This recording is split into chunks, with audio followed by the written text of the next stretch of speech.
स्को chief खुद बिजली चोरी में मुलव्वस है। कासिमाबाद स्को चीफ की रहाइशगाह के बराबर में ट्रांसफर ठेके पर चल रही है और कुंडा सिस्टम सरेआम चल रही है, लेकिन वो सब कुछ स्को चीफ को देखने में नहीं आता।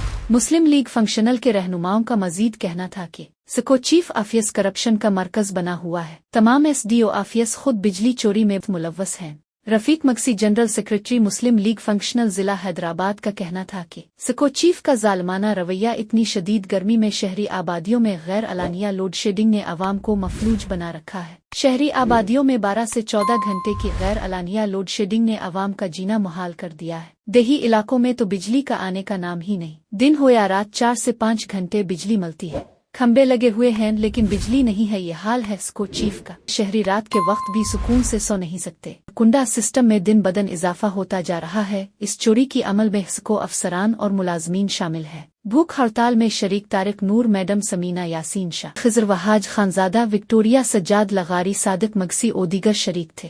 इसको चीफ के खिलाफ अलामती भूख हड़ताल प्रेस क्लब हैदराबाद के सामने पाकिस्तान मुस्लिम फंक्शनल की जानिब से रखी गई है और अलमिया ये है कि शहरी इलाकों में 12, 14, 16 घंटा लोड शेडिंग और दही इलाके जो हैं वहाँ पर तो मना समझो तो 24 घंटे में कोई 2-3 घंटे 4 घंटे लाइट आती है, वैसे लाइट है ही नहीं। और उसके अलावा एसको चीफ खुद गुंडा माफिया है और खुद चोरी करवाता है। खुद इसका जो ऑफिस है वो समझो करप्शन का मरकज़ बना हुआ है।